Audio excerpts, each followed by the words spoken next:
नमस्कार। राष्ट्रभोज से मैं पवन केसवानी।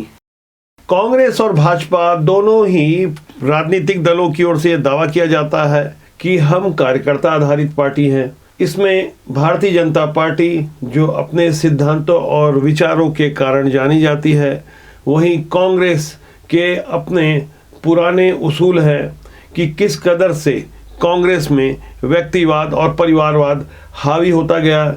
इन्हीं आरोपों के कारण कई जगह कांग्रेस पिछड़ते गई और मौजूदा समय में देश में कुल जमा 3 राज्यों में कांग्रेस की सरकार है।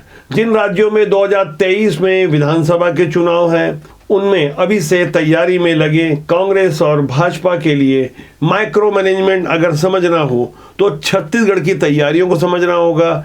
छत्तीसगढ़ में जहां भारतीय जनता पार्टी बूथ स्तर पर अपने शक्ति केंद्र बनाने के दावे करते रही, 2018 में बुरी तरह से पराजय के बाद हुई समीक्षा में यह पोल खुल गई कि वहां सिर्फ धोखे का काम होता रहा। किस तरह से पार्टी में व्यक्तिवाद हावी हो गया। डॉक्टर रमन सिंह और उसके इर्द गिर्द घेरे हुए चंद नौकरशाह और चंद बड़े नेताओं ने कार्यकर्ताओं की नहीं सुनी, पदाधिकारियों की नहीं सुनी। अंततोगत्वा जो परिणाम आया वह सबके सामने है। लेकिन उस दौरान कांग्रेस जो हतोत्साहित थी, 15 साल सत्ता से बाहर थी। सरगुजा में उस समय के पीसीसी चीफ भूपेश बघेल और छत्तीसगढ़ में कांग्रेस के प्रभारी पीएल पुनिया ने बूथ कमेटियों के गठन की शुरुआत की सरगुजा से, और उसके परिणाम भी बाद में उन्हें देखने को मिले। मौजूदा समय में जहां पीएल पुनिया तो छत्तीसगढ़ के प्रभारी नहीं है, कुमारी शैलजा को नया प्रभारी बनाया गया है। 26 दिसंबर से तैयारियों को लेकर एक बड़ी बैठक होने जा रही है। हालांकि भारतीय जनता पार्टी ने भी 24 और 25 दिसंबर को राजनांदगांव में कार्यकारिणी की बैठक रखी थी, लेकिन किन्हीं कारणों से वो बैठक स्थगित हो गई। इसके बाद अब जो तैयारियों की बात हो रही है कांग्रेस की, उसमें 24,000 कमेटियां बनाई गई है और प्रत्येक कमेटी के लिए 20 पदाधिकारी, यानी इस हिसाब से तकरीबन 4,80,000 पदाधिकारी हैं। इन पदाधिकारियों को कांग्रेस की ओर से बाकायदा आई कार्ड जारी किए जा रहे हैं और जो 24,000 बूथ कमेटियां हैं, उनके अध्यक्षों के घर के बाहर बाकायदा नेम प्लेट लगाने की तैयारी हो रही है। इन कवायदों से कांग्रेस को खासा फायदा पहुंच सकता है। जिस तरह से माइक्रो मैनेजमेंट का काम कांग्रेस करती है, ऐसी माइक्रो मैनेजमेंट के लिए कभी भारतीय जनता पार्टी जाने जाती थी। बाकायदा अब कांग्रेस की ओर से बूथ कमेटियों के अध्यक्ष और पदाधिकारियों के पास फोन जा रहे हैं, बाकायदा उनकी तस्दीक की जा रही है, भौतिक सत्यापन हो रहा है, क्रॉस चेक किया जा रहा है। तमाम ऐसी तैयारियां 31 दिसंबर से पहले पूरी कर लेने का दावा किया जा रहा है। छत्तीसगढ़ के मौजूदा पीसीसी चीफ मोहन मरकाम की ओर से यह दावा किया गया है कि 31 दिसंबर तक बूथ कमेटियों का पुनर्गठन भी कर लिया जाएगा। छत्तीसगढ़ में मैं जिन बूथ कमेटियों की बात कर रहा हूं, मौजूदा समय में 24,000 में से 14,000 बूथ कमेटियों का बाकायदा भौतिक सत्यापन भी हो चुका है। इन बूथ कमेटियों में अध्यक्ष, उपाध्यक्ष, महामंत्री और अन्य कार्यकारिणियों को मिलाकर 20 पदाधिकारी सुनिश्चित किए गए हैं। आज मैं छत्तीसगढ़ में कांग्रेस की जिन तैयारियों की बात कर रहा हूं, दरअसल राजनीति में रुचि रखने वालों के लिए यह जानना समझना आवश्यक है कि किस तरह से हमारी राजनीतिक पार्टियों का दलगत ढांचा काम करता है,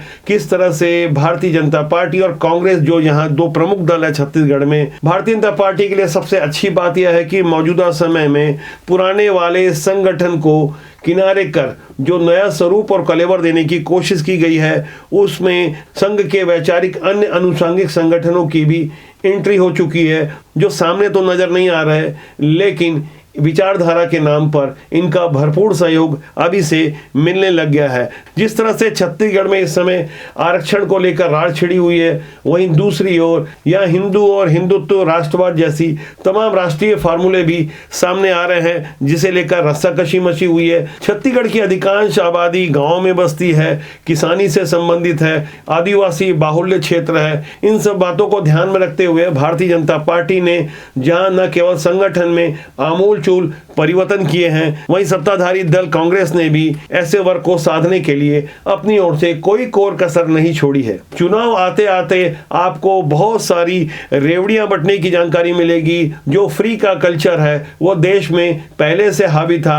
देश की आज़ादी के 75 साल बाद भी आम जनता को अभी भी मुफ्तखोरी की आदत लगी हुई है। हाल में ही गुजरात में संपन्न हुए विधानसभा चुनाव के दौरान आम आदमी पार्टी के सर्वे सर्वा अरविंद केजरीवाल ने हर बेरोजगार को 3,000 रुपए मुफ्त में देने और 300 यूनिट बिजली फ्री में देने का जो वादा किया था, उससे वहां की जनता ने उसे सिरे से नकार दिया। अब जनता समझ रही है कि इस तरह से मुफ्तखोरी की आदत डलवाकर समाज, देश और राज्य किसी का भला नहीं हो सकता। पिछले लोकसभा चुनाव 2019 में कांग्रेस के तत्कालीन अध्यक्ष राहुल गांधी ने भी हर गरीब को 72,000 रुपए सालाना देने का वादा किया था। इन उदाहरणों के बावजूद छत्तीसगढ़ जैसे जिन जिन राज्यों में जहां जहां विधानसभा चुनाव हो रहे हैं, आप देखेंगे कि आने वाले समय में मुफ्त की रेवड़ियां बांटने का चलन एक बार फिर शुरू होगा। कौन सी पार्टी कितनी ज्यादा रेवड़ियां बांटती है,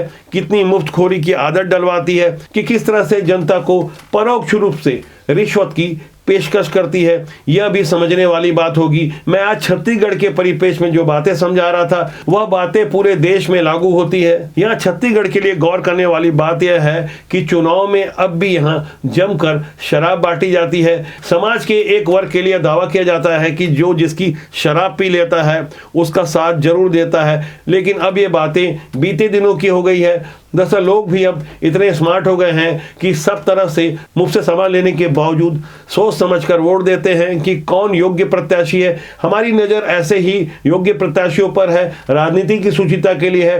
राजनीति को बदनाम करने वालों को आप भी एक्सपोज करें। राजनीति बुरी नहीं होती, राजनीति में काम करने वाले लोग अच्छे बुरे होते हैं, जो समाज और देश के लिए अपने कर्मों के माध्यम से उदाहरण प्रस्तुत करते हैं। दरअसल आमतौर पर अच्छे लोग राजनीति में आना नहीं चाहते। इस मिथक को तोड़ना होगा। जब तक अच्छे लोग राजनीति में नहीं आएंगे, तब तक राजनीति में बुरे लोग हावी होते रहेंगे। राष्ट्रबोध का अपना जनमंच राजनीति की सुचिता के लिए आंदोलन कर रहा है। हम चाहेंगे कि आप राष्ट्रबोध को सब्सक्राइब करना ना भूलें और कमेंट बॉक्स में जाकर इस पर अपनी राय जरूर दें। नमस्कार।